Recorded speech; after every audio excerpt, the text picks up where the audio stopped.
13-ാം നൂറ്റാണ്ടിൽ ആൽബിജേൻസിയൻ പാഷണ്ഡതയും പിന്നീടുണ്ടായ പരിണാമവാദ സിദ്ധാന്തങ്ങളിലൂടെയും മനുഷ്യൻ ദൈവിക കാഴ്ചപ്പാടുകൾ വെടിഞ്ഞ് ലൗകികവാദ സിദ്ധാന്തങ്ങളിലേക്ക് തിരിഞ്ഞു.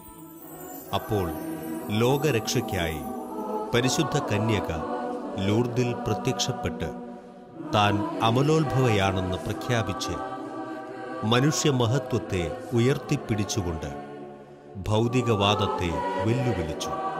പരിശുദ്ധ അമ്മയുടെ ഈ അമലോത്ഭവമാണ് സ്വർഗാരോപിതയാകാൻ അമ്മയെ പ്രാപ്തയാക്കിയത്. ആധുനിക ലോകത്തിന് ഏറ്റവും വലിയ പ്രത്യാശ നൽകുന്ന ഒന്നാണ് മാതാവിൻ്റെ സ്വർഗാരോപണം. മനുഷ്യമഹത്വം പദാർത്ഥത്തിൻ്റെ മേന്മയിലല്ല, പ്രത്യുത അരൂപിയും പദാർത്ഥവും സമാനുസമമായി സമ്മേളിക്കുന്നതിലാണെന്ന് ഈ പ്രത്യക്ഷീകരണം തെളിയിച്ചു. മനുഷ്യരക്ഷയ്ക്കായി മകൻ ശത്രുകരങ്ങളിൽ നിന്നും അതിക്രൂരമായ പീഡനങ്ങൾക്ക് വിധേയനായപ്പോഴും അഗാധമായ ഹൃദയവ്യഥയോടെ അമ്മ പുത്രന്റെ പീഡകൾക്ക് നേർസാക്ഷിയായി കാലങ്ങൾക്കിപ്പുറം തൻ്റെ പുത്രനെ ബലിയായി നൽകി രക്ഷിച്ച മനുഷ്യമക്കൾ വീണ്ടും പാപക്കുഴിയിലേക്ക് വീഴുമ്പോൾ പരിശുദ്ധ അമ്മ വ്യത്യസ്ത ഇടങ്ങളിൽ വിവിധ ഭാവങ്ങളിൽ പ്രത്യക്ഷപ്പെട്ടുകൊണ്ട് അനുതപിച്ച് ദൈവത്തിങ്കലേക്ക് തിരിയാൻ ഇന്നും നമ്മെ ഉദ്ബോധിപ്പിച്ചുകൊണ്ടിരിക്കുന്നു. മാതാവിൻ്റെ പ്രത്യക്ഷീകരണത്തിലൂടെ ലൂർദ് വിശ്വാസികൾക്ക് എണ്ണിയാൽ തീരാത്ത അനുഗ്രഹങ്ങളുടെയും സൗഖ്യത്തിൻ്റെയും കേന്ദ്രമായി മാറി. അങ്ങനെ ആഗോള സഭയുടെ അനുഗ്രഹങ്ങളുടെ നീരുറവയായി ലൂർദ് അറിയപ്പെട്ടു. ലൂർദ് മാതാവിൻ്റെ മാധ്യസ്ഥം തേടി കിഴക്കിൻ്റെ ലൂർദ് എന്ന അപരനാമത്തിൽ അറിയപ്പെടുന്ന വയനാട്ടിലെ പ്രസിദ്ധമായ പള്ളിക്കുന്ന് ലൂർദ് മാതാ ദേവാലയത്തിലേക്ക് നമുക്കും ഒരു തീർത്ഥയാത്ര ചെയ്യാം.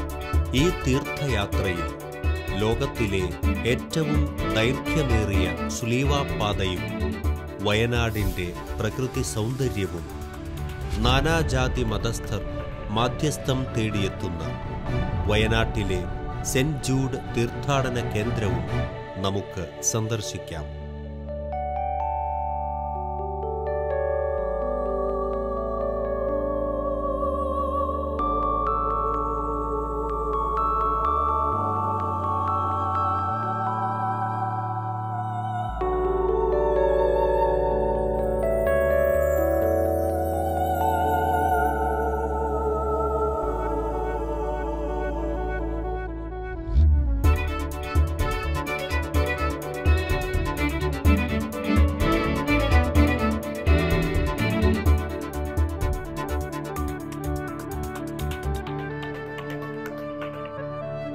ഇത് ഗത്സമേൻ പാർക്ക്. ലോകത്തിലെ തന്നെ ഏറ്റവും ദൈർഘ്യമേറിയ കുരിശിൻ്റെ വഴി പുറപ്പെടുന്നത് ഇവിടെ നിന്നാണ്. വയനാടൻ ചുരത്തിലെ കുരിശിൻ്റെ വഴി എന്നാണ് ഈ സുലീവാപാത അറിയപ്പെടുന്നത്. മക്കളില്ലാത്ത ദമ്പതികൾക്ക് ഏറെ അനുഗ്രഹം ചൊരിയുന്ന ഉറവിടം കൂടിയാണ് ഇവിടം. 185 പരം ദമ്പതികൾ ഇവിടെ വന്ന് പ്രാർത്ഥിച്ചതിൻ്റെ ഫലമായി മക്കളെ ലഭിച്ചതായി സാക്ഷ്യപ്പെടുത്തിയിട്ടുണ്ട്. ഇവിടെ വച്ചിരിക്കുന്ന പൈതൽ തൊട്ടി യേശുവിനെയും മാതാവിനെയും തൊടിയിച്ചതിനു ശേഷം താഴെ വച്ചിരിക്കുന്ന കുരിശിൽ 3 തവണ എണ്ണ പകർന്ന് പൈതൽ തൊട്ടി തിരികെ വയ്ക്കുന്നതാണ് ചടങ്ങ്. വിശ്വാസത്തോടെ ഈ സുലീവാപാതയിൽ പങ്കെടുക്കാൻ എത്തുന്ന അനേകായിരങ്ങൾക്ക് വലിയ അനുഗ്രഹങ്ങൾ പകരുന്നു ഈ ഗത്സമേൻ പാർക്കും വയനാടൻ ചുരത്തിലെ കുരിശിൻ്റെ വഴിയും.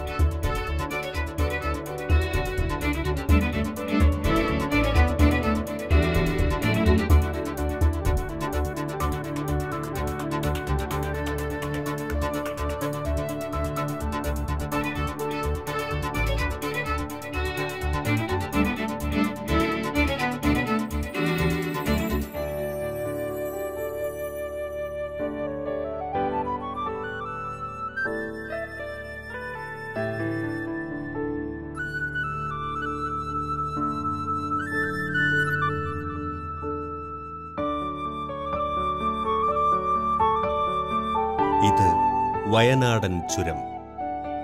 ദൈവത്തിൻ്റെ സ്വന്തം നാട് എന്നറിയപ്പെടുന്ന കേരളത്തിൻ്റെ പ്രകൃതി ഭംഗി ആവോളം ആസ്വദിക്കാൻ ഈ പാതയിലൂടെ ഒരിക്കൽ സഞ്ചരിച്ചാൽ മതി.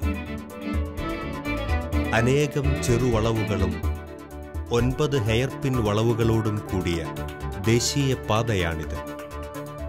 ഈ പാത കണ്ടുപിടിക്കാൻ സഹായിച്ച കരിന്തണ്ടൻ എന്ന ആദിവാസിയെ സ്വാർത്ഥതയുടെ പേരിൽ ബ്രിട്ടീഷുകാർ കൊന്നുകളഞ്ഞ ഒരു സംഭവ കഥയുണ്ട് വയനാടൻ ചുരത്തിന് പറയാൻ. വലിയ 3 മലനിരകൾ വളരെ വേഗത്തിൽ കയറിയിറങ്ങാം എന്നതാണ് ഈ ചുരത്തിൻ്റെ സവിശേഷത. കോടമഞ്ഞിൻ്റെ സൗന്ദര്യം കണ്ണുകളെ കുളിരണിയിക്കുന്നു. നിരവധി നീർച്ചാലുകൾ താഴേക്കൊഴുകുന്നു.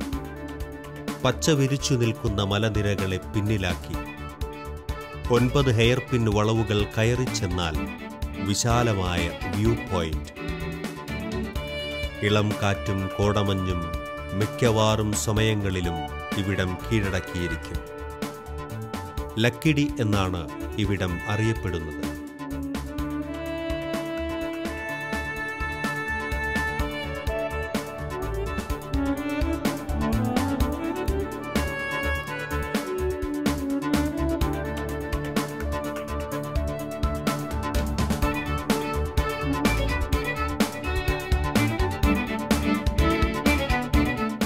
ഈ മലനിരകൾക്ക് മുകളിലായി ആരെയും അത്ഭുതപ്പെടുത്തുന്ന ഒരു തടാകമുണ്ട്, പൂക്കോട് തടാകം. വയനാട്ടിലെ പ്രധാന വിനോദസഞ്ചാര കേന്ദ്രങ്ങളിൽ ഒന്നാണ് ഈ തടാകവും ഇവിടുത്തെ ബോട്ട് യാത്രയും.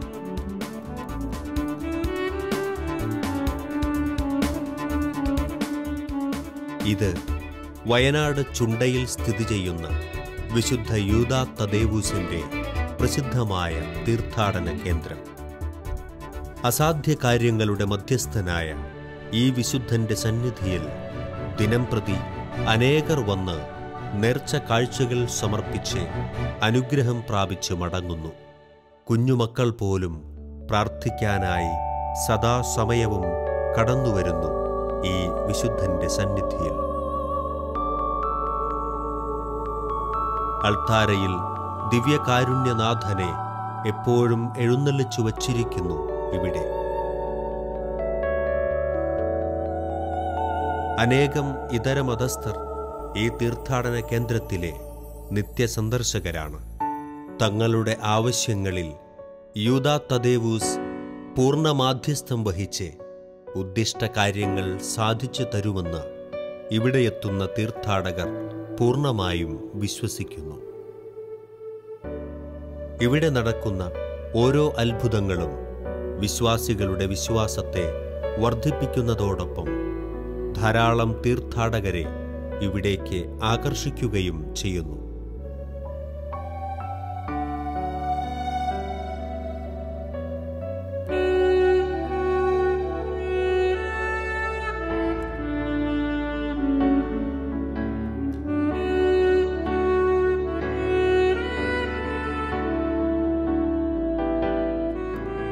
വിശുദ്ധ യൂദാ ശ്ലീഹായുടെ വളരെ പ്രശസ്തമായിട്ടുള്ളൊരു ദേവാലയത്തിലാണ് നിങ്ങളിപ്പോൾ എത്തിയിരിക്കുന്നത്. പ്രത്യേകിച്ച് അസാധികാര്യങ്ങളുടെ മധ്യസ്ഥൻ എന്നാണ് ഈ വിശുദ്ധൻ അറിയപ്പെടുന്നത്. ഈ വിശുദ്ധൻ്റെ തിരുശേഷിപ്പുള്ള ഒരു ദേവാലയം കൂടിയാണ്. അതുകൊണ്ട് തന്നെ ഒത്തിരി ആളുകൾ ഈ ദേവാലയത്തിൽ വരികയും അനുഗ്രഹം പ്രാപിക്കുകയും ചെയ്യുന്നുണ്ട്. പ്രത്യേകിച്ച് മറ്റു മതസ്ഥരായിട്ടുള്ള ഒത്തിരി ആളുകൾ ഈ ദേവാലയത്തിൽ വരികയും ശുശ്രൂഷയിൽ പങ്കെടുക്കുകയും അതിലൂടെ ദൈവാനുഗ്രഹത്തിൻ്റെ വലിയൊരു അഭയകേന്ദ്രമായിട്ട് ഈ യൂദാ ശ്ലീഹായുടെ തീർത്ഥാടന കേന്ദ്രം മാറിയിട്ടുണ്ട്. ഈ ദേവാലയത്തിന് മറ്റൊരു പ്രത്യേകതയുണ്ട്. നമ്മൾ അതിൻ്റെ ഉള്ളിൽ പ്രവേശിക്കുമ്പോൾ നമുക്ക് കാണാൻ സാധിക്കും, വളരെ മനോഹരമായിട്ടുള്ള പെയിൻറ്റിങ്ങുകളൊക്കെ നമുക്കിതിൽ കാണുവാൻ സാധിക്കും. അത് പഴച്ചാറ് കൊണ്ടുണ്ടാക്കിയ പ്രത്യേകതരം ഒരു പെയിൻറ്റിങ്ങാണ്. അത് യേശുവിൻ്റെ ജീവിതത്തെ അനുസ്മരിക്കുന്ന, പ്രത്യേകിച്ച് സന്തോഷം ദുഃഖകരമായിട്ടുള്ള യേശുവിൻ്റെ ജീവിതത്തെ അനുസ്മരിക്കുന്ന പെയിൻറ്റിങ്ങുകൾ. അതുകൊണ്ട് തന്നെ ആ ദേവാലയത്തിന് അതൊരു വിശുദ്ധിയും പ്രാർത്ഥിക്കുവാനുള്ള ചൈതന്യവും നമുക്ക് നൽകുന്നുണ്ട്. അതുപോലെ തന്നെ നിത്യാരാധനയുള്ള ഒരു തീർത്ഥാടന കേന്ദ്രങ്ങളിൽ ഒന്നാണ് വിശുദ്ധ യൂദാ ശ്ലീഹായുടെ ഈ ഒരു തീർത്ഥാടന കേന്ദ്രം. എല്ലാ ദിവസവും ആളുകൾ വന്ന് പ്രാർത്ഥിക്കുവാനും ദിവികാരനാഥനോടൊപ്പം ആയിരിക്കുവാനും നമുക്ക് ഇതൊരു അവസരം തരികയാണ്. തിങ്കളാഴ്ച ദിവസങ്ങളിലാണ് പ്രത്യേക പ്രാർത്ഥന ഇവിടെയുള്ളത്. 3 പ്രാർത്ഥനാ ശുശ്രൂഷയാണ്. രാവിലെയും 10 മണിക്കും അതുപോലെ തന്നെ വൈകുന്നേരം 4:30 മണിക്കും ശുശ്രൂഷയുണ്ട്. നാനാജാതി മതസ്ഥർ ഇവിടെ വന്ന് പുണ്യവാൻ്റെ അടുത്ത് പ്രാർത്ഥിക്കുവാനും യൂദാശ്ലീഹായുടെ പ്രത്യേകമായിട്ടുള്ള അനുഗ്രഹം തേടി സന്തോഷത്തോടെയാണ് അവർ പോകുന്നത്. ഉച്ചയ്ക്ക് ഇവിടെ പ്രത്യേകമായ നേർച്ച ഭക്ഷണം എല്ലാ തിങ്കളാഴ്ചയും നൽകുന്നുണ്ട്. അങ്ങനെ ഈ വയനാടിന് തന്നെ ഒരു ആത്മീയ സന്തോഷം നൽകുന്ന ഒരു തീർത്ഥാടന കേന്ദ്രത്തിലാണ് നിങ്ങൾ എത്തിയിരിക്കുന്നത്. അതിൻ്റെ എല്ലാവിധ ദൈവാനുഗ്രഹവും നിങ്ങൾക്കുണ്ടാകും. വിശുദ്ധൻ നിങ്ങളുടെ കുഞ്ഞുങ്ങളെയും നിങ്ങളുടെ കുടുംബജീവിതത്തെയും തീർച്ചയായിട്ടും അനുഗ്രഹിക്കും. അച്ഛൻ്റെ പ്രാർത്ഥനയും ആശീർവാദവും നിങ്ങളോട് കൂടി എപ്പോഴും ഉണ്ടായിരിക്കും. സർവശക്തനായ ദൈവം, പിതാവും പുത്രനും പരിശുദ്ധാത്മാവും നിങ്ങളെ അനുഗ്രഹിക്കുമാറാകട്ടെ.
ഇത് കിഴക്കിൻ്റെ ലൂർദ് എന്ന അപരനാമത്തിൽ അറിയപ്പെടുന്ന വയനാട്ടിലെ പള്ളിക്കുന്ന് ദേവാലയം.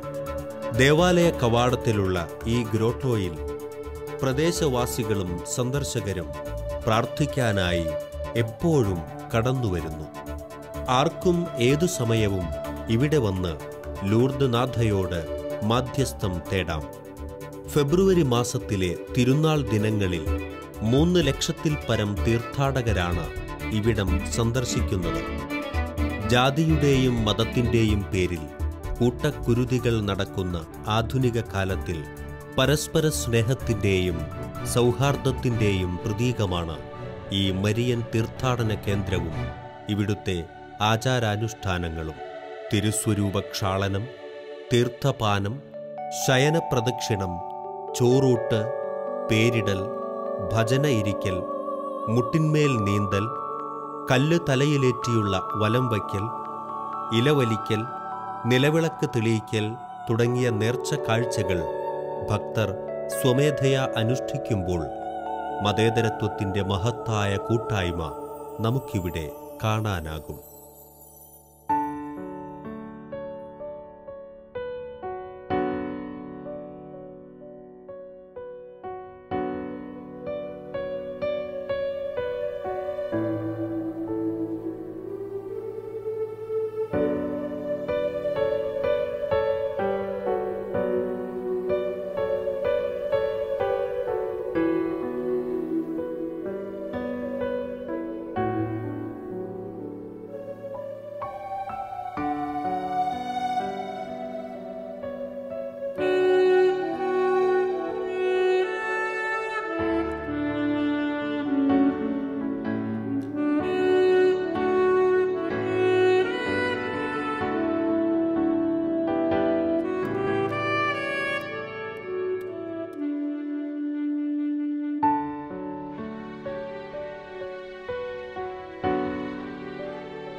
അന്വേഷണം കുടുംബമൊക്കെ എല്ലാവരും വീണ്ടും ഒരിക്കലൂടെ പള്ളിക്കുന്നിലേക്ക് വന്ന് കുറച്ച് വൈകിയാണെങ്കിലും എത്തി. മക്കളൊക്കെ സുഖമായിരിക്കുന്നോ? എപ്പോഴും സ്തുതിയായിരിക്കട്ടെ. സ്തുതി ഈശോ മിശിഹായ്ക്ക് സ്തുതിയായിരിക്കട്ടെ. സുഖാണോ? അറിയോ? നന്നായി ചിരിക്കുന്നുണ്ടല്ലോ. എന്തേ കുറച്ച് നാളായല്ലോ കണ്ടിട്ട്? മോനുണ്ടായപ്പോ ഇങ്ങോട്ട് വരാൻ വേണ്ടി പറ്റില്ല. കുറച്ചിങ്ങനെ ഭയങ്കര തിരക്കാണ്. തിരക്കല്ല, എന്നാലും ഇങ്ങനെ ഭയങ്കര തിരക്കാണ്. മോനും തിരക്കാണോ? പലപ്പോഴും നമ്മൾ പ്രാർത്ഥിച്ചു കഴിഞ്ഞിട്ട് നമുക്ക് അനുഗ്രഹം പ്രാപിക്കാറുണ്ട് മാതാവിൻ്റെ അടുത്ത് വന്ന്. പ്രത്യേകിച്ച് യുവതലമുറയിൽ കാണുന്നത്, പ്രാർത്ഥിച്ച് അനുഗ്രഹം പ്രാപിച്ചു കഴിഞ്ഞ് പിന്നീട് വളരെ വൈകിയായിരിക്കും അവർ മാതാവിന് നന്ദി പറയാനല്ലേ ഈശോയ്ക്ക് നന്ദി പറയാനായിട്ട് എത്തുന്നത്. അപ്പം നിങ്ങൾ വൈകിയാണെങ്കിലും എത്തി, വളരെ സന്തോഷമുണ്ട്. മാതാവിൻ്റെ അനുഗ്രഹത്തിൻ്റെ വലിയ സാക്ഷ്യങ്ങളാണ് നിങ്ങൾ രണ്ടുപേരും. മക്കളൊക്കെ ദൈവത്തിൻ്റെ അനുഗ്രഹമാണ്. നമുക്ക് ഇനി ഒന്ന് പള്ളിമുറിയിലേക്ക് പോകാം. ശരി, ഓക്കെ. അനീഷ, ഇവിടുത്തെ വിശേഷങ്ങൾ എന്നൊക്കെ പറഞ്ഞാൽ മാതാവിൻ്റെ വലിയ അനുഗ്രഹത്തെക്കുറിച്ച് മാത്രമേ ഇവിടെ വരുന്ന ആൾക്കാർക്ക് പറയാനുള്ളൂ. ഒരു പ്രാവശ്യം ചിലപ്പോൾ അറിഞ്ഞ് കേട്ടോ അല്ലെ ആരെങ്കിലുമൊക്കെ പറഞ്ഞിട്ടായിരിക്കും ആൾക്കാർ വരുന്നത്. ചിലപ്പോൾ രോഗിയായിട്ടായിരിക്കാം വരുന്നത്, അതല്ലെങ്കിൽ പിന്നെ കുഞ്ഞുങ്ങളില്ലാത്തവരാകും. ഒത്തിരി വിഷമത്തോടെ വരുന്ന ഓരോ വ്യക്തിയും വളരെ സന്തോഷത്തോടെ ഇവിടെ തിരിച്ചു പോകുന്നത്. ഒരു പ്രാർത്ഥിച്ചാൽ അന്നേരം തന്നെ അനുഗ്രഹം ലഭിക്കുന്നുണ്ടെന്നുള്ളതാണ് മാതാവിൻ്റെ വലിയൊരു അനുഗ്രഹം. മാതാവ് ശരിക്ക് മാധ്യസ്ഥം വഹിച്ച് പ്രാർത്ഥിക്കുന്നുണ്ട് ഇവിടെ വരുന്ന ഓരോ കുടുംബത്തിനും. എല്ലാ ദിവസവും രാവിലെ ഒരു 6 മണിയോടുകൂടി ആരാധന തുടങ്ങും. ഈ പ്രദേശത്തുള്ള അടുത്തുള്ള എല്ലാവരും, ഒത്തിരി പ്രായമുള്ളവരും ചെറുപ്പക്കാരും ഒക്കെ വളരെ ശാന്തമായിട്ട് ദിവ്യകാരണത്തിൻ്റെ മുന്നിൽ വന്ന് ഇരുന്ന് പ്രാർത്ഥിച്ചോളൂ. അത് കഴിഞ്ഞ് 6:30 ജപമാല തുടങ്ങും എല്ലാ ദിവസവും. അന്വേഷണം യുവജനങ്ങളൊക്കെ ഇങ്ങനെ വരാറുണ്ടോ കൂടുതലായിട്ട്? യുവജനങ്ങൾ പൊതുവെ ഇച്ചിരി പിന്നിലേക്കാണ് പോകുന്നത്. ഞാനിപ്പോൾ നിങ്ങളെ കാണുമ്പം എൻ്റെ മനസ്സിലൂടെ കടന്നു പോകുന്നൊരു ചിന്തയാണ്, നിങ്ങളെപ്പോലെയുള്ള യുവജനങ്ങൾ, ഭാര്യാഭർത്താക്കന്മാർ, അവരൊക്കെ ഒരു വലിയ മാതൃകയായിട്ട് മാറണം. അന്വേഷണൻ്റെ ഡൈനയുടെയൊക്കെ യാത്ര ഇന്ന് എങ്ങനെയുണ്ടായിരുന്നു? അച്ഛൻ നന്നായിട്ട് പോയി. അച്ഛൻ ഞങ്ങൾ രാവിലെ പുറപ്പെട്ട് കല്ലാനോട്, അതുപോലെ നമ്മുടെ ചുണ്ടേപ്പള്ളിയെ കയറി അങ്ങനെ ഞങ്ങൾ മാതാവിൻ്റെ അടുത്തേക്ക് ഞങ്ങൾ എത്തിയത്. തീർത്ഥാടനമായിട്ടാണ് ഞങ്ങൾ ഇന്ന്. ചുണ്ട ഒരു വലിയ തീർത്ഥാടന കേന്ദ്രമാണ്. അതോടൊപ്പം പിന്നീട് വന്നാൽ വയനാട്ടിൽ അറിയപ്പെടുന്ന ഒരു ദേവാലയം എന്ന് പറയുന്നത് ലൂർദ് മാതാവിൻ്റെ തീർത്ഥാടന കേന്ദ്രമായ പള്ളിക്കുന്നാണ്. ഈ ലൂർദ് മാതാവിൻ്റെ പള്ളി ആയതുകൊണ്ട് തന്നെ നമുക്ക് പ്രത്യേകമായിട്ട് അച്ഛൻ നമുക്ക് നമ്മുടെ അമനോത്ഭവവും സർക്കാരോണൊക്കെ ആയിട്ട് ഒത്തിരി കണക്ഷനുള്ള ആണല്ലോ അച്ഛൻ. അപ്പോൾ നമുക്കിത് എങ്ങനെ? തീർച്ചയായിട്ടും അഭേദ്യമായിട്ട് ബന്ധപ്പെട്ട് കിടക്കുന്ന ഒന്നാണ്. കാരണം ലൂർദിൽ മാതാവ് പ്രത്യക്ഷപ്പെട്ടിട്ട് പറഞ്ഞത്, ഞാൻ അമലോത്ഭവമാണ്, പാപം ചെയ്യാത്തവള്, കളങ്കമില്ലാത്തവള് എന്നാണ് ഈ അമലോത്ഭവം. അതായത് ജന്മന തന്നെ പാപത്തിൽ നിന്ന് വിമുക്തയായ വ്യക്തി എന്നാണ്. മാതാവിൻ്റെ സ്വർഗാരോഹണവും അതുകൊണ്ട് തന്നെയാണ് സംഭവിക്കുന്നത്. കാരണം പാപരഹിതയായി ജനിച്ചതുകൊണ്ട് ദൈവം സ്വർഗത്തിലേക്ക് കൂട്ടിക്കൊണ്ടുപോയി. ഓഗസ്റ്റ് 15 സഭയെ സംബന്ധിച്ച് മാതാവിൻ്റെ സ്വർഗാരോഹണം അത് അമലോത്ഭവമായതുകൊണ്ട് തന്നെയാണ്. രണ്ടാമത്തേത് നമുക്കറിയാം, ഭാരതത്തിൻ്റെ സ്വാതന്ത്ര്യ ദിനവുമാണ്. അന്നേ ദിനം ഇവിടെ നമുക്ക് 2 കുർബാനകളാണുള്ളത്. രാവിലത്തെ 7 മണിക്കുണ്ട്, പിന്നെ ആഘോഷമായ കുർബാന നടത്തപ്പെടുന്നത് 8 മണിക്കാണ്. 8 മണിക്ക് ആഘോഷമായ കുർബാന നടത്തപ്പെടുന്നത്. ആ കുർബാനയിൽ തിരുനാൾ കുർബാനയാണ്. അടുത്തുള്ള ഒത്തിരി ആൾക്കാർക്കും അകലെ നിന്നൊക്കെ ഒത്തിരി ആൾക്കാർ വന്ന് ബലിയിൽ പങ്കെടുക്കുകയും പ്രാർത്ഥിക്കുകയും ഒക്കെ ചെയ്യുന്നുണ്ട്. അപ്പോൾ ആ പ്രാർത്ഥനയിൽ പ്രത്യേകമായിട്ട് ഞാൻ ഓർമ്മപ്പെടുത്തുന്നത്, നമ്മളും മാതാവിനെ പോലെ സ്വർഗത്തെ ലക്ഷ്യമായിട്ട് പാപരഹിതമായിട്ട് ജീവിക്കണമെന്ന് ഓർമ്മപ്പെടുത്താറുണ്ട് അന്നത്തെ വചന സന്ദേശത്തിലൂടെ. അച്ഛൻ, നമുക്ക് ലൂർദ് മാതാവിൻ്റെ പള്ളിയാണ്. അപ്പം അതുപോലെ തന്നെ നമുക്കറിയാം ലൂർദിൽ ഒത്തിരി അത്ഭുതങ്ങൾ നടക്കുന്നു. അവിടെ അങ്ങനെ തീർത്ഥാടന കേന്ദ്രമാണ്. അപ്പം നമ്മുടെ ഈ പള്ളിയും ഒരു തീർത്ഥാടന കേന്ദ്രമാണ്. അപ്പം അച്ഛൻ, ഇത് എന്താണ് നമുക്ക് പള്ളി വന്നത്, പള്ളിയുടെ ഒരു ഉത്ഭവവും? 1908 ഫ്രഞ്ച് മിഷനറിയായ ജെഫ്രീനോ അച്ഛനാണ് ഈ പള്ളിയുടെ തുടക്കം കുറിക്കുന്നത്. അച്ഛൻ ആദ്യം വരുന്നത് കർണാടകയിലാണ്. ഒരു മിഷനറി ആയിട്ട് വരുന്നത് ബാംഗ്ലൂർ രൂപതയുടെ കീഴിലാണ് അന്ന് വന്നത്. അത് കഴിഞ്ഞ് അച്ഛന് വയനാട്ടിലെ മാനന്തവാടിയിലെത്തി പള്ളിക്കുന്ന് കേന്ദ്രമാക്കിയിട്ടാണ് അച്ഛൻ്റെ പ്രവർത്തനങ്ങൾക്ക് തുടക്കം കുറിക്കുന്നത്. അച്ഛൻ്റെ പഴയ കത്തുകളുണ്ട്. ആ കത്തുകളൊക്കെ വളരെ പ്രധാനപ്പെട്ടതാണ്. അത് പിന്നീട് ഇംഗ്ലീഷിലേക്ക് ട്രാൻസ്ലേറ്റ് ചെയ്ത് മലയാളത്തിൽ ട്രാൻസ്ലേറ്റ് ചെയ്ത് നമ്മുടെ കയ്യിൽ ഇവിടെയുണ്ട്.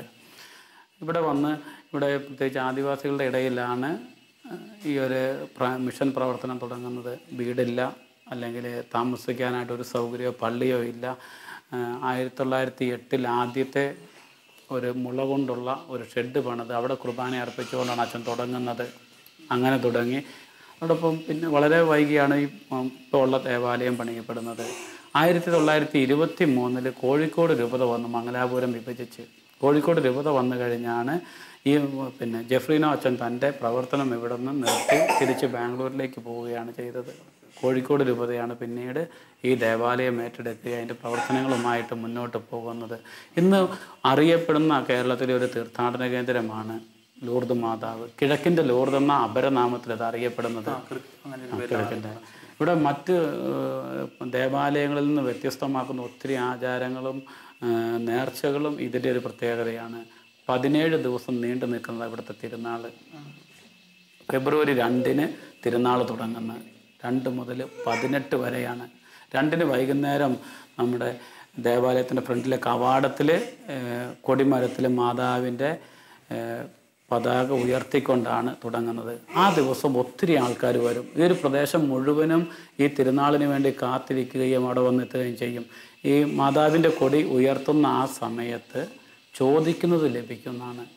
ചിലപ്പോൾ കുഞ്ഞുങ്ങളില്ലാത്തവരാകാം, അല്ലെങ്കിൽ രോഗിയായിട്ടുള്ളവരാകാം, അതല്ലെങ്കിൽ വീടില്ലാത്തവരായിരിക്കാം, ജോലിക്ക് വേണ്ടി പരിശ്രമിക്കുന്നവർ, ഇവരൊക്കെ ഉണ്ടാകും ഈ കൂട്ടത്തിൽ. അവരൊക്കെ ശരിക്കും ഒരു നെഞ്ചുരുകി പ്രാർത്ഥിക്കുന്ന ഒരു അനുഭവം. പ്രാർത്ഥിക്കുന്നത് എങ്ങനെയാണെന്ന് ആ സമയം നമുക്ക് കാണാനായിട്ട് കഴിയും. അങ്ങനെ പ്രാർത്ഥിച്ച് തിരുനാൾ കഴിയുന്നതിന് മുമ്പ് തന്നെ ഒത്തിരി പേര് സാക്ഷ്യപ്പെടുത്താറുണ്ട്. ഞങ്ങൾക്ക് രോഗശാന്തി, കുഞ്ഞുങ്ങളില്ലാത്ത ദമ്പതികൾക്ക് കുഞ്ഞുങ്ങളെ, രോഗം നന്നായിട്ട് രോഗികൾ ഒത്തിരി പേര് സൗഖ്യപ്പെട്ട് സാക്ഷ്യപ്പെടുത്തുന്നുണ്ട്. എല്ലാ ശനിയാഴ്ചയും നമ്മൾ കാണുന്ന ഒരു വലിയ സാക്ഷിയാണ്. ഒത്തിരി മക്കളുടെ ഫോട്ടോ പുറകിൽ വെച്ചിരിക്കുന്നുണ്ട്. ഒക്കെ പ്രാർത്ഥിച്ച് കിട്ടിയത് അല്ലെ രോഗികളായിട്ടുള്ളവർ. അതിനകത്തൊരു കൊച്ചിൻ്റെ ഒരു ഫോട്ടോയുണ്ട്. ഈ കൊച്ചിൻ്റെ കാലിന് 2 ഇഞ്ച് നീളം കൂടില്ല, ഒരു കാലിന്. അപ്പോൾ ഡോക്ടർമാർ പറഞ്ഞ് 2 ഇഞ്ച് മുറിച്ച് കളയണം എന്നാണ് പറഞ്ഞത്. പക്ഷേ ഇവിടെ ഏകദേശം 2 മാസത്തോളം അടുപ്പിച്ച് ശനിയാഴ്ചകളിലെ നൊവേനയിൽ പങ്കെടുത്ത് അതിനുശേഷം കൊച്ചിൻ്റെ കാല് നേരെയായി എന്നുള്ളതാണ്. ഓപ്പറേഷൻ ഒന്നും കൂടാതെ ഈ 2 ഇഞ്ച് നീളം അവിടെ സാക്ഷ്യപ്പെടുത്തിയിട്ടുണ്ട് ആ ഫോട്ടോയുടെ പുറകിൽ. പിന്നെ ഇവിടുത്തെ തിരുനാളിൻ്റെ ഒരു 17 ദിവസവും നമ്മൾ നേർച്ച ഭക്ഷണം കൊടുക്കുന്നുണ്ട്. അതുകൂടാതെ ഈ നേർച്ച ഭക്ഷണമൊക്കെ കിട്ടുന്നത് ഇവിടെ വരുന്ന തീർത്ഥാടകർ നേർച്ചയായിട്ട് കൊണ്ടുവരുന്ന അരിയാണ്. ഓരോ വീടുകൾ, ചിലപ്പോൾ അവർ 50 വീട്, 25 വീട്, അല്ലെ 30 വീടുകൾ കയറുന്നു. ആ വീടുകളിൽ നിന്ന് കിട്ടുന്ന ചിലപ്പം നാണയങ്ങളാകാം, അല്ലെങ്കിൽ അരിയാകാം, കുരുമുളകാകാം, കാപ്പിയാകാം. ഇതെല്ലാം കൂടെ ഒന്ന് ചെയ്ത് കൊണ്ടുവരുന്നത്. അതെല്ലാം കൊണ്ടുവന്ന് ആ അരിയിലാണ് നമ്മൾ ഉപയോഗിക്കുന്നത് ത്രൂ ഔട്ട് ഇയർ. എല്ലാ ശനിയാഴ്ച നേർച്ച ഭക്ഷണം കൊടുക്കുന്നുണ്ട്. എല്ലാ ശനിയാഴ്ച നമുക്ക് 3 കുർബാനയുണ്ട്. 2ാമത്തെ കുർബാന കഴിഞ്ഞ് ദേവാലയത്തിനുള്ളിൽ ദിവ്യകാരുണ്യ പ്രദക്ഷിണമുണ്ട്. എല്ലാവരുടെയും രോഗശാന്തി ശുശ്രൂഷയുണ്ട്. പരിഹാര പ്രദക്ഷിണം അങ്ങനെ എന്തോ നമ്മൾ കല്ലൊക്കെ വെച്ചിട്ടുണ്ടോ? ദേവാലയത്തിന് ചുറ്റും മുട്ടുകുത്തി പ്രാർത്ഥിക്കുന്ന, അല്ലെങ്കിൽ ഉരുൾ നേർച്ച നടത്തുക, ജപമാല ചെല്ലുമ്പോൾ കല്ല് തലയിൽ വെച്ച് പ്രാർത്ഥിക്കുന്ന ഒരു പതിവ് കൂടെയുണ്ട്. അതിനൊക്കെ കാരണം ഒന്നെങ്കിൽ ലഭിച്ച അനുഗ്രഹത്തിന് നന്ദിയാകട്ടാകാം, അല്ലെങ്കിൽ മാതാവിലൂടെ അനുഗ്രഹങ്ങൾ പ്രാപിക്കാനായിട്ട്. തിരുനാൾ സമയത്ത് ഇവിടെ ഒരു പ്രത്യേകതയുണ്ട്. നമ്മൾ ഭക്ഷണം കഴിച്ച് ഉപേക്ഷിക്കുന്ന ഇലകൾ വലിക്കുന്ന, എച്ചിലില വലിക്കുന്ന ഒരു പതിവുണ്ട്. അങ്ങനെ കാരണം അത് നമ്മൾ സഭ എവിടെയും പഠിപ്പിക്കുന്നില്ല, പക്ഷേ ഇവിടെ സ്വമേധയാ ആൾക്കാർ വന്ന് ചെയ്യുന്നതാണ്. ഞങ്ങളൊരു 100 ഇല വലിച്ചേക്കാം പെരുന്നാളിന് വന്ന്. അത് നമ്മൾ ഭക്ഷണം കഴിച്ച് ഉപേക്ഷിക്കുന്ന ഇലകളാണ് ആൾക്കാർ വലിക്കുന്നത്. അതോടൊപ്പം ഇവിടെ വന്ന് ഭജന ഇരിക്കുന്നുണ്ട്. 2-3 ദിവസം ഇരുന്ന് ഭജന ഇരിക്കുന്നൊരു പതിവുണ്ട്. എഴുത്തിനിരുത്തുന്ന പതിവ്, കുഞ്ഞുങ്ങളെ ചോറൂട്ടുന്നത്. എല്ലാ ശനിയാഴ്ചകളിലും തന്നെ ചെറിയ മക്കളെ ചോറൂട്ടാനായിട്ട് കൊണ്ടുവരും, ചോറ് കൊടുക്കുന്നൊരു പതിവ്. ഇതൊക്കെ പക്ഷേ മറ്റ് ദേവാലയങ്ങളിൽ നിന്ന് വ്യത്യസ്തമായിട്ട് ഇവിടെ മാത്രം കാണുന്നതാണ് ഈ ഒരു ദേവാലയത്തിൻ്റെ. അതോടൊപ്പം തിരുനാളിനുമായി ബന്ധപ്പെട്ട് തിരുനാൾ ജാഗരം ആഗോള സഭയോട് ചേർന്ന് ലൂർദ് മാതാവിൻ്റെ തിരുനാൾ ഫെബ്രുവരി 11 ഇപ്പോൾ 10-ാം തീയതി ജാഗരമാണ് നമ്മൾ അനുഷ്ഠിക്കുന്നത്. ജാഗരത്തിൻ്റെ അന്ന് രാവിലെ 5 മണിക്ക് നമ്മൾ ദേവാലയത്തിലുള്ള മാതാവിൻ്റെ രൂപമുണ്ട്. ജെഫ്രീനോ അച്ഛൻ്റെ, ഈ പള്ളി തുടങ്ങിയ അച്ഛൻ്റെ പെങ്ങൾ ഫ്രാൻസിൽ നിന്ന് അയച്ചു കൊടുത്ത രൂപം, ആ രൂപം കുളിപ്പിച്ചുകൊണ്ടാണ് 10-ാം തീയതിയിൽ തുടങ്ങുന്നത്. ആ രൂപം എടുത്ത് പ്രാർത്ഥിച്ച് നമ്മൾ പള്ളിയുടെ മധ്യഭാഗത്തേക്ക് കൊണ്ടുവന്ന് അതിൽ വെള്ളമൊഴിച്ച് കഴുകി കുളിപ്പിക്കും. അത് കഴിഞ്ഞാണ് ചടങ്ങായിട്ട്. എന്നിട്ട് നട തുറക്കുന്നൊരു ഇതുണ്ട്. അത് ഈ വെള്ളം, ഇതിൻ്റെ ഒരു പ്രത്യേകതയുണ്ട്. ഈ മാതാവിനെ കുളിപ്പിച്ചിട്ട് ആ വെള്ളം ഇവിടെ വീടുകളിൽ സൂക്ഷിക്കാനായിട്ട് അതൊരു ഭയങ്കര തിരക്കാണ്. കുളിപ്പിക്കുന്ന വെള്ളം, ആ വെള്ളം എടുത്തുകൊണ്ട് പോയാൽ വളരെ ശക്തമായ തെളിവാണ്. ചിലപ്പോൾ പനി കൊണ്ട് ഇങ്ങനെ വിറച്ച് വരുന്ന കൊച്ചുങ്ങൾക്ക് അതിനകത്ത് ഒരു കവിള് കൊടുത്താൽ മതി, അത് സൗഖ്യപ്പെട്ടിട്ടുണ്ടാകാം. അല്ല വിട്ടുമാറാത്ത രോഗങ്ങളുണ്ടെങ്കിൽ ആ കയ്യിലൊക്കെ ഒന്ന് തുടച്ച് ആൾക്കാർ. പക്ഷെ പെരുന്നാൾ കഴിഞ്ഞത് കിട്ടിയല്ല, ആ ദിവസങ്ങളിൽ ഞാനെപ്പോഴും ഒരു കുപ്പി വെള്ളം എടുത്ത് വെക്കാറുണ്ട്. എന്നിട്ട് ഇങ്ങനെ കൊണ്ടുവരുന്ന കൊച്ചുങ്ങൾ പ്രാർത്ഥിക്കാനായിട്ട് കൊണ്ടുവരുന്നതൊക്കെ, അങ്ങനെ വരുന്ന കൊച്ചുങ്ങൾക്ക്, അല്ല തീരെ വയ്യാത്ത കൊച്ചുങ്ങൾക്ക് ഒരല്പം വെള്ളം ഒന്ന് വായിലൊഴിച്ചു കൊടുക്കും. അത് സൗഖ്യപ്പെടുത്തുന്ന ഒരു അനുഭവം. മറ്റ് ദേവാലയങ്ങളിലൊന്നും ഇത് കാണുകയല്ല. മാതാവിനെ കുളിപ്പിക്കുന്ന, നമ്മുടെ ഉള്ളിൽ മാതാവിൻ്റെ ആ രൂപങ്ങൾ വെച്ചിരിക്കുന്നിടത്ത് ആ നടുവിലിരിക്കുന്ന രൂപമാണ് അച്ഛൻ്റെ സഹോദരി ഫ്രാൻസിൽ നിന്ന് അയച്ചു കൊടുത്തത്. അതെ, ഒരു ഉണ്ണീശോയെ കിടത്തിയിരിക്കുന്ന ഒരു, അത് ഒരു റോമിൽ നിന്ന് പ്രചരിച്ച ഒന്നാണ്. ഉണ്ണിമാതാവിൻ്റെ രൂപമാണ്. ഉണ്ണിമാതാവിൻ്റെ സെപ്റ്റംബർ 8 ഇവിടെ ഭയങ്കര ആഘോഷമാണ്. മാതാവിൻ്റെ ജനന തിരുനാളാണ് സെപ്റ്റംബർ 8. അപ്പം നമ്മൾ അന്നേ ദിനം ഇടവക ദിനമായിട്ടും കൂടെയാണ് ആഘോഷിക്കുന്നത്. ഇടവക ദിനമായിട്ട് ആഘോഷിക്കുമ്പോൾ കുഞ്ഞുമക്കളെല്ലാം ഒരു 10 വയസ്സുള്ള കൊച്ചുങ്ങൾ 1-ാം തീയതി മുതൽ പൂക്കളുമായിട്ട് വരും. ഉണ്ണിമാതാവിൻ്റെ ഒരു നൊവേനയുണ്ട്. മക്കൾ ഭയങ്കര സന്തോഷമാണ്. നൊവേനയുടെ അവസാന ഭാഗം മനോഹരമായൊരു പാട്ടുണ്ട്. ആ പാട്ടിൻ്റെ സമയത്ത് മക്കളെല്ലാം ഈ ഉണ്ണിമാതാവിന് നമ്മൾ പള്ളിയുടെ അൾത്താരയുടെ ഭാഗത്തേക്ക് കൊണ്ടുവരും, അതിനോട് ചേർത്ത് വെക്കും. പൂക്കൾ സമർപ്പിക്കുന്ന വളരെ മനോഹരമായൊരു കാഴ്ചയുണ്ട്. ആ ദേവാലയത്തിൻ്റെ അൾത്താര മുഴുവനും പൂക്കളുകൾ വിതറി വളരെ മനോഹരമായിരിക്കും. അപ്പോൾ പ്രാർത്ഥിച്ച് കിട്ടിയ കൊച്ചുങ്ങളെയൊക്കെ ആയിട്ട് അമ്മമാർ വരും. ആ ദിവസം ഭയങ്കര, എല്ലാ ദിവസവും വൈകുന്നേരങ്ങളിലായിരിക്കും 5:30 കുർബാന, അതിനുശേഷം നൊവേന. പിന്നെ ഓരോ കുടുംബവും കുഞ്ഞുങ്ങളെ കിട്ടിയവരൊക്കെ നേർച്ചയും കൊണ്ടുവരും. പാച്ചോറോ പായസം അങ്ങനെ കൊണ്ടുവരും. അങ്ങനെ നേർച്ചയുണ്ട്. അപ്പോൾ 8 ദിവസം നീണ്ടു നിൽക്കുന്ന നൊവേന. അതിനുശേഷം 8-ാം തീയതി ഇടവക ദിനവും പ്രാർത്ഥിച്ച് കിട്ടിയ കുഞ്ഞുങ്ങളുടെ സംഘവുമാണ് ഇവിടെ നടക്കുക. മാതാവ് പല സ്ഥലങ്ങളിലും പ്രത്യക്ഷപ്പെട്ടിട്ടുണ്ട്. മാതാവ് അറിയപ്പെടുന്നത് പ്രത്യക്ഷപ്പെട്ട സ്ഥലങ്ങളുമായിട്ട്, ഒന്ന് ലൂർദാകാം, അല്ലെങ്കിൽ ഫാത്തിമയാകാം, അല്ലെങ്കിൽ ഗാണ്ടുലപ്പ മെക്സിക്കോയിൽ. ഇവിടെയൊക്കെ ഈ സ്ഥലങ്ങളുമായിട്ട് ബന്ധപ്പെട്ടാണ് മാതാവിനെ അറിയപ്പെടുന്നത്. എന്നാൽ ലൂർദിൻ്റെ പ്രത്യേകത എന്ന് പറയുന്ന സ്ഥലവുമായിട്ട് അതിനേക്കാൾ ഉപരി മാതാവ് പ്രത്യക്ഷപ്പെട്ട് പറയുന്നത് ഞാൻ അമലോത്ഭവം എന്നാണ്. കളങ്കരഹിതയാണ്, പാപം ചെയ്യാത്തവളാണ്, ദൈവം മുൻകൂട്ടി തിരഞ്ഞെടുത്തൊരു വ്യക്തിയാണെന്ന് കൂടെ സൂചിപ്പിക്കുന്നുണ്ട്. മാതാവിൻ്റെ സ്വർഗാരോഹണമാണ് ഓഗസ്റ്റ് 15. ഈ സ്വർഗാരോഹണത്തിന് കാരണമായതും ഈ അമലോത്ഭവം എന്ന വലിയ വിശ്വാസ സത്യമാണ് സഭ നമ്മളെ പഠിപ്പിക്കുന്നത്. ലൂർദ് മാതാവിൻ്റെ സന്നിധിയിൽ വരുമ്പം ഈ അമലോത്ഭവം എന്ന വലിയ യാഥാർത്ഥ്യം മറന്നു പോകരുത്. നമ്മൾ പ്രാർത്ഥിക്കണം, നമുക്കും കളങ്കരഹിതരായിട്ട് ഈ ലോകത്തിൽ ജീവിക്കാനായിട്ട്, ഒരു വെളിച്ചമായിട്ട് മാറാൻ. പ്രത്യേകിച്ച് ലൂർദ് മാതാവ് എല്ലാവരെയും, എല്ലാ വ്യക്തികളും ആകർഷിക്കപ്പെടുന്ന ഒരു സ്ഥലമാണ്.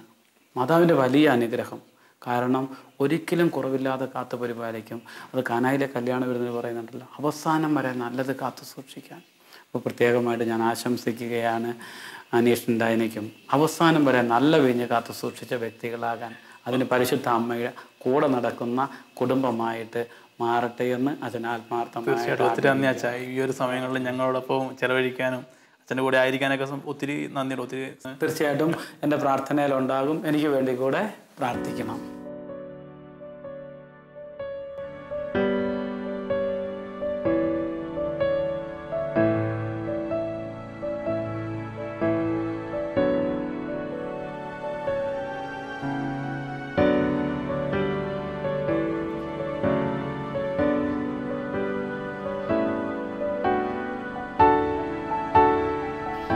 പ്രാർത്ഥിച്ചേക്കാം. ഏറെ സന്തോഷം. ദൈവം കൂടുതലായിട്ട് അനുഗ്രഹിക്കട്ടെ. തീർച്ചയായിട്ടും ഞങ്ങളുടെ പ്രാർത്ഥന എപ്പോഴും അച്ഛനെ ഞങ്ങൾ ഓർക്കാം, ഈ പള്ളിയും ഇവിടുത്തെ ആൾക്കാരെയും എല്ലാം. തീർച്ചയായിട്ടും ഒത്തിരി നന്ദി. അപ്പോൾ ഞങ്ങൾ തിരിച്ചു പോവുകയാണ്. അപ്പോൾ യാത്രയിലൊക്കെ പ്രാർത്ഥന ഉണ്ടായിരിക്കണം. സ്വർഗാരൂപിതയായ ദിവ്യകന്യക ആത്മശരീര സമുന്നതയായി സ്വർഗത്തിലേക്ക് ആരോപിതയായപ്പോൾ അനുഭവിച്ച മഹത്വവും നിസ്സീമമായ ആനന്ദവും അഗ്രാഹ്യമാണ്. അമ്മയുടെ സ്വർഗാരോപണം നമുക്ക് വലിയ പ്രത്യാശയും ധൈര്യവും പകരുന്നു. അമലോത്ഭവവും പാപരഹിതമായ ജീവിതവും ദൈവമാതൃത്വവും അമ്മയെ അതിന് അർഹയാക്കി. ആ മാതൃക അനുസരിച്ച് പാപരഹിതമായി ജീവിച്ച് സ്വർഗത്തിലെത്തിച്ചേരാനുള്ള അനുഗ്രഹം വാങ്ങിത്തരേണമേ എന്ന് നമുക്കും പ്രാർത്ഥിക്കാം. സ്വർഗമാണ് നമ്മുടെ യഥാർത്ഥ ഭവനമെന്നുള്ള വസ്തുത ഗ്രഹിച്ച് അതിനനുസരണമായി ജീവിക്കാൻ നമുക്കും പരിശ്രമിക്കാം. സ്വർഗാരോപിത മാതാവ് നമ്മെ അനുഗ്രഹിക്കട്ടെ.